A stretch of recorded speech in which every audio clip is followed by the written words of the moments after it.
Pinay Kungawi memilih untuk kepergian kau sendiri dan kau senang untuk kau sendiri. Ini nak kau oki gunung ikut pasir kau kadang-kadang. Aku kau lagi ke Pinay Kungawi opuli guntanun. Dulu aku rasakan ang iri na kalunar ko. Dulu pa iklanan ng TV akanon o inuman iri naman ako inuman makanon. Perlu ako Pinay Kungawi cumati ke umat ang rakyat ikiwan o ikokoton.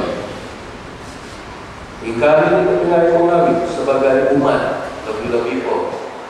Dua gumugit ipilihan kepasian ko. Isaya pilihan ko ng Pinay Kungawi. Sera na panupa ako ng pagkumpala. Memilih ko ng na tumalong o tetap. Dari Kristus ang kahanak daw. Kaya ko, manuntahan ko di boros na upan. Manuntahan ko di pagkusumando upan. Ini na Pinay Kungawi, kapaladaran kapalbayan natin, nagkali pamasan ko iso, Joshua, pinahusog, umat Israel, dan memilih Isaya sambal na payukan siya. Ini na po, tuan-tuan ko sa religiyo, ketumbayan, tulun ngawin ko sa religiyo, o ituhan kinarahingan. Simbahan Ngawi turun ke pemilih ke semua Tuhan dengan. Saudara-saudari kita pada masa ini zaman ini memang hidup kita penuh dengan cabaran, godaan, dan sebab itulah saudara-saudari kita perlu menjadi umat dan rakyat yang mempunyai pendirian. Jangan kita hanyut dalam arus masyarakat yang sedang begitu kuat mengenai perkara-perkara yang melibatkan politik, yang melibatkan sosial, melibatkan macam-macam. Kita perlu mempunyai pendirian. Coba kita pikirkan saudara-saudari, hidup kita ini kalau kita biarkan orang lain menentukan hidup kita ini, maka tentu sekali mudah juga. Kita tidak payah berpikir, kita tidak payah membuat pilihan. Apa susah-susah?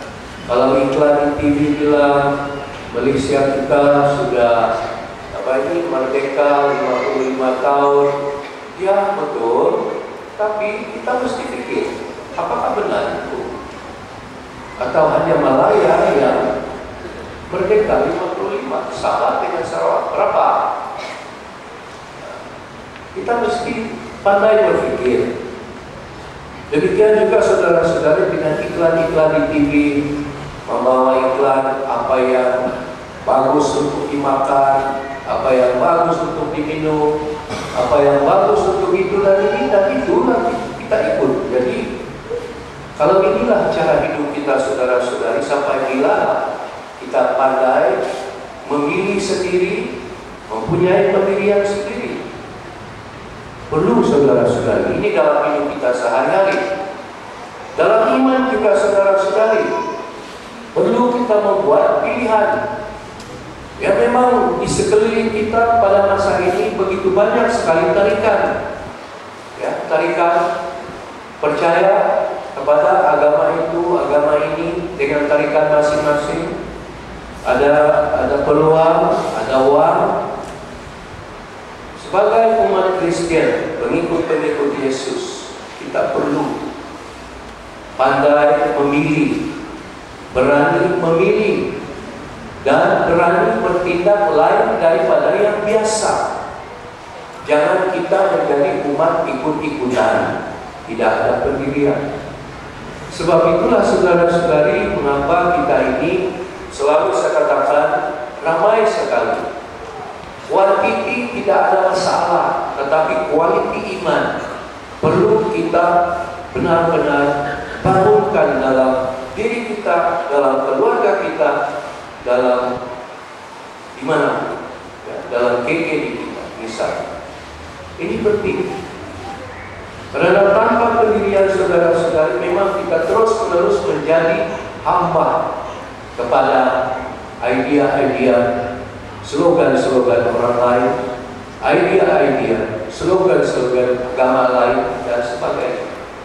Kita mesti mempunyai pendirian, keyakinan.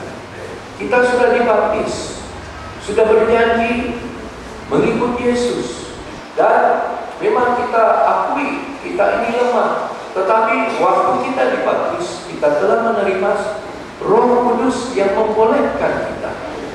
Kenapa kita takut? Kenapa kita terus lemah?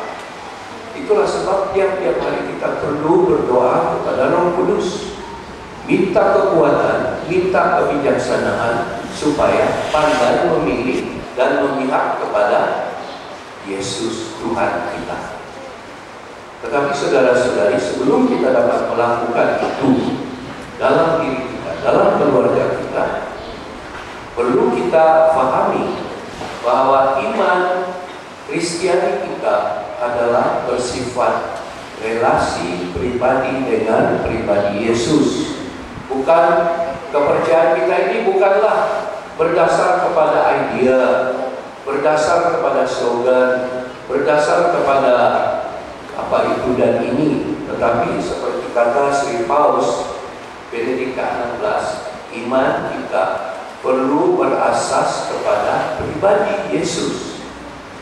Apabila kita sudah menjalin persahabatan yang akrab, relasi yang akrab dengan pribadi Yesus, tentu sekali akan lahir pada diri kita ingin mengenali Dia, ingin mengasihi Dia walau apapun, dan ingin mentaati Dia.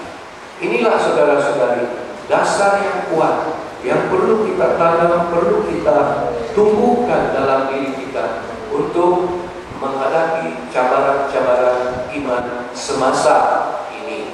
Ya. Jadi mari kita ingat saudara-saudari, jangan kita jadi terutuk-terutuk Yesus seperti mana dikatakan Injil tadi. Sudah tidak dapat menerima kata-kata Yesus itu, mereka meninggalkan Yesus.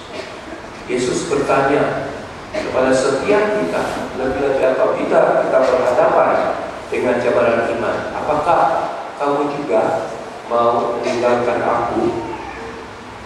Seperti mana saya katakan selalu saudara-saudari, kita perlu ingatkan diri kita. Meninggalkan Yesus itu senang semasa kita di dunia ini, ya, memilih untuk itu dan ini, meninggalkan Yesus. Tetapi ingatlah, iman kita ini bukan sekedar di dunia. Iman kita ini sampai di akhirat ada akibatnya.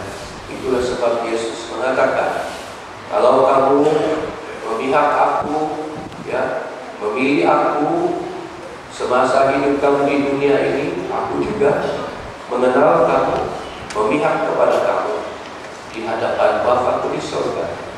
Tetapi jikalau kamu menyangkal aku di dunia ini, aku juga akan menyangkal kamu di hadapan Bapa-Ku di surga.